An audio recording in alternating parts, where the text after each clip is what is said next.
Hello friends, வாங்க இன்னைக்கு ராகி மாவை பயன்படுத்தி நம்ம சூப்பராக ஒரு ராகி இனிப்பு குழி பணியாரம் ரெடி பண்ணலாம். அதுக்கு நான் 1 கப் அளவுக்கு ராகி மாவு எடுத்திருக்கேன். இதே கப்பை பயன்படுத்தி அடுத்தடுத்த அளவுகளை நம்ம அளந்துக்கலாம். ஒரு மிக்ஸி ஜார் எடுத்து அதில் இந்த ராகி மாவை சேர்த்துக்கலாம்.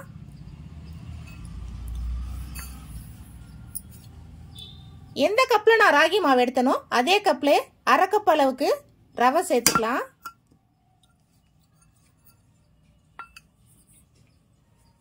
அரை கப் அளவுக்கு அரிசி மாவு சேர்த்துக்கலாம்.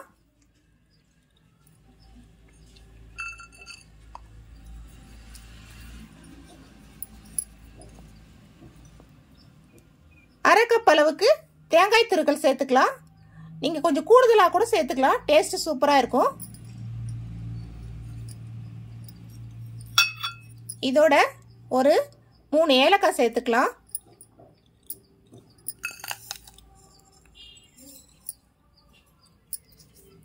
இதோட 1 கப் அளவுக்கு வெல்லம் சேர்த்துக்கலாம், பிடிச்ச வெல்லம். நீங்க நாட்டு சர்க்கரை இருந்தாலும் அதை சேர்த்து செய்யலாம், டேஸ்ட் நல்லா இருக்கும்.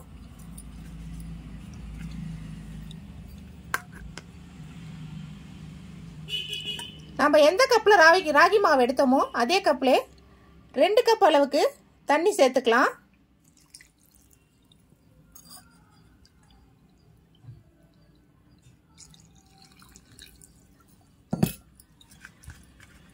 இதை அரைச்சி எடுத்துட்டு வந்துடலாம். பாருங்க ஃப்ரெண்ட்ஸ், அரைச்சி எடுத்துன்னு வந்துட்டேன். இதை அப்படியே ஒரு பவுலில் சேர்த்துக்கலாம்.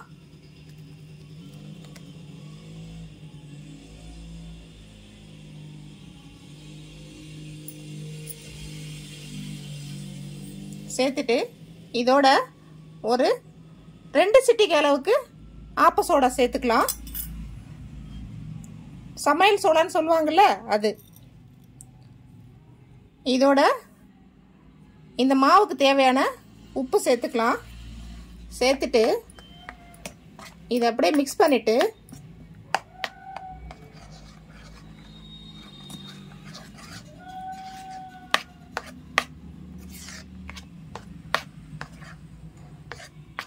இதில் ரவை சேர்த்துருக்கிறதால கொஞ்சம் கெட்டிப்படும். அதனால அப்படியே மூடி போட்டு ஒரு 10 நிமிஷம் ஊறட்டும். அதுக்கப்புறம் எடுத்து மிக்ஸ் பண்ணி நம்ம குழி பணியாரம் ரெடி பண்ணிக்கலாம். ஊறட்டும். பாருங்க ஃப்ரெண்ட்ஸ், 10 நிமிஷம் ஆயிடுச்சு. இப்போ ஊறிடுச்சா பார்க்கலாம். பாருங்க, ரவை சேர்த்ததால நல்லா ஊறிடுச்சு. மாவு இந்த பதத்துக்கு இருக்கணும். இதை அப்படியே நம்ம கரண்டியில் அள்ளி அந்த குழி பணியார கல்லில் சேர்த்தோம்னா அங்கங்கே சிந்தும். அதனால நாம் இந்த டம்ளரில் இந்த மாவை ஊற்றி வச்சுக்கலாம்.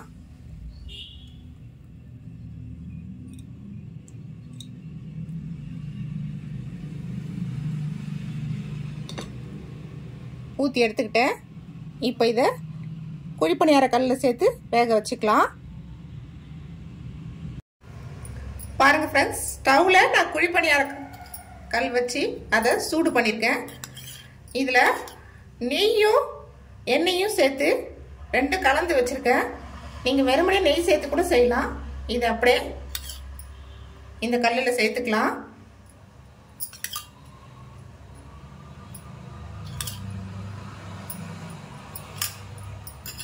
ரொம்ப ரொம்ப டேஸ்டா இருக்குங்க இது. நீங்க இதை ஸ்நாக்ஸாகவும் யூஸ் பண்ணலாம். அதே சமயம் இதை பிரேக்ஃபாஸ்டா கூட நீங்க கார பணியாரம் கொஞ்சம் செஞ்சு அது கூட இதை செஞ்சு கூட குழந்தைங்களுக்கு கொடுக்கலாம். ரொம்ப சத்தானதுங்க இது. ஃபுல்லா ஊத்தாம ஒரு அரைக்கு கொஞ்சம் மேல அந்த அளவுக்கு ஊத்திக்கோங்க.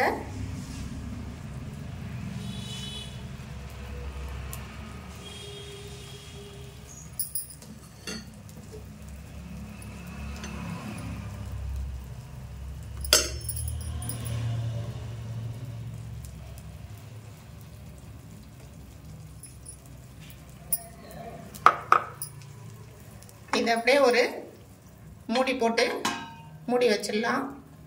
அப்படியே வேகட்டும். வெந்ததுக்கு அப்புறம் மறுபடியும் திருப்பி விட்டுக்கலாம். ஓபன் பண்ணி பார்க்கலாம். பாருங்க ஃப்ரெண்ட்ஸ், ஒரு சைடு நல்லா வெந்துருச்சு. இந்த மாதிரி ஒரு ஸ்பூன் வச்சு இதை அப்படியே திருப்பி விட்டுக்கலாம். பாருங்க, அழகா திரும்புது பாருங்க. பொறுமையா சிம்ல வச்சு வேக வைங்க. பாஸ்ட்ல வச்சா கருகிடும்.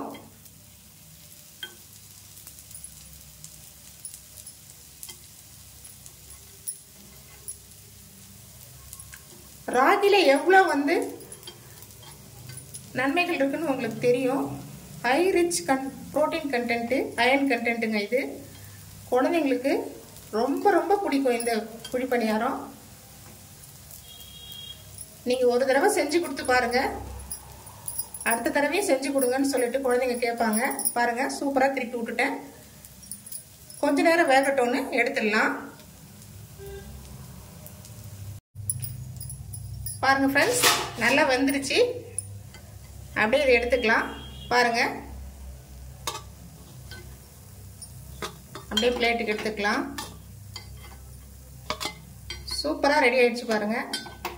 இதே மாதிரி நான் அடுத்த பேட்சும் ஊத்திடுறேன்.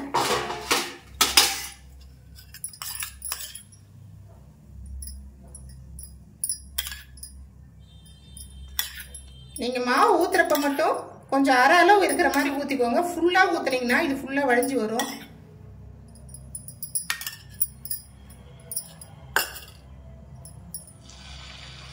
ஊத்துறேன் பாருங்க.